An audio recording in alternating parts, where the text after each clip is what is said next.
Hello everyone. आज से हम ऑर्गेनिक केमिस्ट्री में बहुत इंपॉर्टेंट टॉपिक डिस्कस करने वाले हैं जिसका नाम है नेम रिएक्शंस।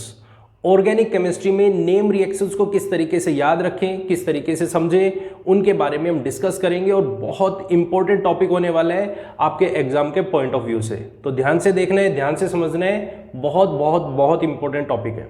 ठीक है, तो हम स्टेप टू स्टेप इनके रिएक्शंस को समझने की कोशिश करेंगे। जैसे हमारा फर्स्ट स्टेप है ऑर्गेनिक केमिस्ट्री की स्टार्टिंग का मतलब जैसे ऑर्गेनिक केमिस्ट्री शुरू होती है हाइड्रोकार्बन से, तो सबसे पहला पॉइंट तो ये है ऐसी नेम रिएक्शंस जो हाइड्रोकार्बन्स की फॉर्मेशन करती हैं। कौन कौन सी नेम रिएक्शंस हैं उनको समझते हैं। हाइड्रोकार्बन की फॉर्मेशन करती है वो तीन रिएक्शंस हैं जो कि आपके चैप्टर में आती है एल्काइल हैलाइड में। कौन सी? सबसे पहली रिएक्शन है दैट इज वुड्स रिएक्शन। पहले कौन सी है? Wurtz reaction. दूसरी जो हम डिस्कस करेंगे दैट इज फिटिग रिएक्शन। और तीसरी इन दोनों के कॉम्बिनेशन के नाम से, पहला कौन सा है? वुड्स रिएक्शन, दूसरा कौन सा है? फिटिग रिएक्शन, और तीसरा इन दोनों की कॉमन से, कॉमन मतलब कॉम्बिनेशन से, वुड्स रिएक्शन और फिटिग रिएक्शन दोनों के कॉम्बिनेशन से बनेगी। ठीक है, तो हम इन तीनों के बारे में डिस्कस करेंगे और ये तीनों के तीनों ही हाइड्रोकार्बन कैसे बनाएंगे? ये तीनों के तीनों हाइड्रोकार्बन बनाते हैं एल्काइल हैलाइड से। देखो ध्यान से सुनो, पहली चीज ध्यान से सुनना, इनके लिए तीनों में क्या चीज कॉमन है, क्या क्या चीजें कॉमन है, कॉमन क्या क्या है, ध्यान से सुनो। ये तीनों की तीनों ही रिएक्शन सबसे पहली चीज तो एल्काइल हैलाइड का यूज करती है। फर्स्ट पॉइंट, एल्काइल हैलाइड से ही बनेंगी।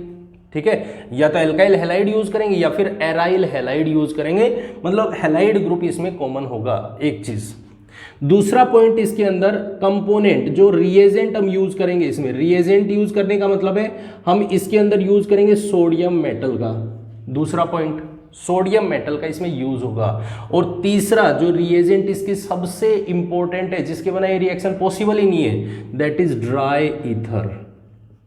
विदाउट ड्राई ईथर ये रिएक्शन पॉसिबल नहीं है। इन तीनों रिएक्शंस के लिए ये रिएजेंट बहुत इंपॉर्टेंट है। क्लियर है? चलो शुरू करते हैं। सबसे पहले अगर यदि हम रिएक्शन करें वुड्स रिएक्शन की, तो वुड्स रिएक्शन ये कहती है कि अगर मेरे पास में कोई भी एल्काइल हैलाइड ग्रुप आ गया, कोई भी एल्काइल हैलाइड, जैसे मैंने कहा उसको RX, कोई भी एल्काइल हैलाइड ग्रुप है दैट इज RX। ठीक है, अगर यदि मैं इसकी रिएक्शन करवा दूं सोडियम मेटल के साथ में in presence of dry ether, ध्यान से समझना इस चीज को, sodium in presence of dry ether. ठीक है, पहला पॉइंट क्या, इनके हमेशा 2 मोल्स एक साथ यूज होते हैं। 2 मोल्स एक साथ यूज होते हैं। कैसे? 2 मेटल के मोल और 2 RX के मोल। अगर यदि हम इनको मेंशन करें तो हमारे पास में 2 RX, 2 सोडियम के कंपोनेंट आपस में कंबाइन होंगे। किस तरीके से कंबाइन होते हैं उसको समझते हैं। देखो ध्यान से समझना इस चीज को। सबसे पहली चीज, अगर यदि मेरे पास में R ग्रुप है RX, इसको मैंने कंपोनेंट को ऐड किया 2 सोडियम की प्रेजेंस में, तो दूसरा मॉलिक्यूल, अभी तो एक ही मॉलिक्यूल है, दूसरा मॉलिक्यूल और आ गया इसका, और ये दोनों के दोनों एक साथ अटैच हो गए। कैसे अटैच हुए? यहां पे जैसे मैंने ड्राई ईथर डाला तो ड्राई ईथर ऐड करते ही हमारे पास यहां से ये निकल गया। कौन सा ग्रुप? ये देखो, यहां से ये वाला ग्रुप निकल गया। Na अगर Cl है तो Cl, Br है तो Br, NaCl निकल गए। कितने मोल्स? 2 मोल्स NaX के निकल गए। और ये वाला बीच का पार्ट आप खत्म कर दो, इसको हटा दो। जैसे ही आपने इसको रिमूव किया तो R और R ग्रुप क्या करेंगे आपस में? R और R ग्रुप आपस में अटैच हो जाएंगे। जैसे एक एग्जांपल लें, मान लो सपोज करो मेरे पास में CH3CH2Cl है।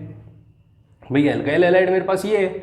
अगर मैंने इसको 2 सोडियम की प्रेजेंस दे दी तो दूसरा कंपोनेंट मैंने इसको एज इट इज उठा के रख दिया, CH2CH3। ठीक है, जैसे मैंने इसकी रिएक्शन करवाई ड्राई ईथर की प्रेजेंस में, तो मुझे क्या मिला? यहां से तो Cl और यहां से Na निकल जाएगा, तो हमारे पास ग्रुप क्या बनेगा?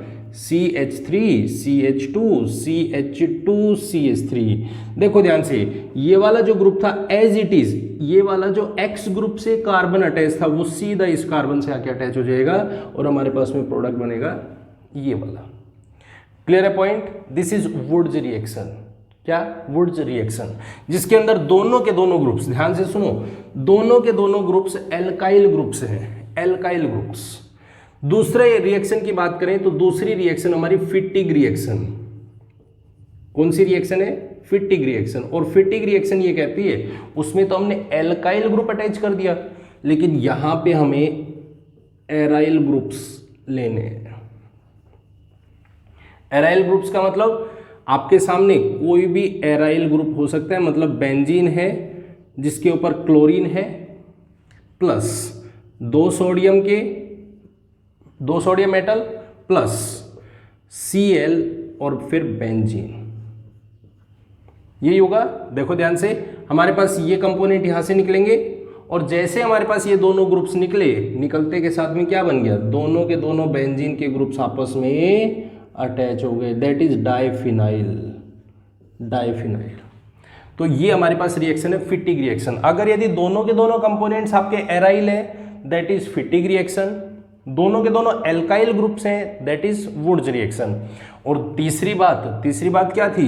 तीसरा पॉइंट तो ये कहते हैं कि मेरे पास में दोनों के कॉम्बिनेशन से वुड्स फिटिग रिएक्शन। तो एक बात देख लो, एक बात आपको दिख ही रही है, इस रिएक्शन में क्या होगा? इस रिएक्शन में ये होगा, वुड्स के लिए तो एल्काइल ग्रुप आएगा, वुड्स के लिए एल्काइल ग्रुप आएगा, और फिटिग रिएक्शन के लिए एराइल ग्रुप आए, एराइल ग्रुप। अगर यदि यहां से एराइल ग्रुप आ जाए और इधर से एल्काइल ग्रुप आ जाए और दोनों को हम दो सोडियम मेटल की प्रेजेंस में रिएक्शन करवा दें ड्राई ईथर के साथ, तो हमारे पास में जो भी प्रोडक्ट बनेगा वो क्या बनेगा? वो तो हमारे पास में वुड्स फिटिग रिएक्शन। जैसे इसका एग्जांपल करके देखते हैं, किसका? वुड्स फिटिग रिएक्शन का एग्जांपल करके देखें तो हमारे पास हमने कह दिया, मान लो सपोज करो CH3Cl in presence of chlorobenzene, Cl हो गया, और साथ में मैंने दो कंपोनेंट डाल दिए, दो सोडियम ड्राई ईथर, यही होगा। तो प्रोडक्ट क्या बनेगा? देखो यहां से Na Cl को लेके जाएगा, इस Cl को लेके जाएगा, दोनों बाहर निकल गए, तो हमारे पास में बेंजीन जिसके ऊपर कौन जुड़ गया? CH3 ग्रुप, जिसको आप टोल्यूइन बोलते हो, ठीक है। तो हमारे पास में सिंपल कंपोनेंट बन जाएंगे। हाइड्रोकार्बन्स की फॉर्मेशन करनी है तो उसके लिए हमारे 3 रिएक्शंस है, और वो तीनों की तीनों नेम रिएक्शंस इंपॉर्टेंट है। कौन कौन सी है?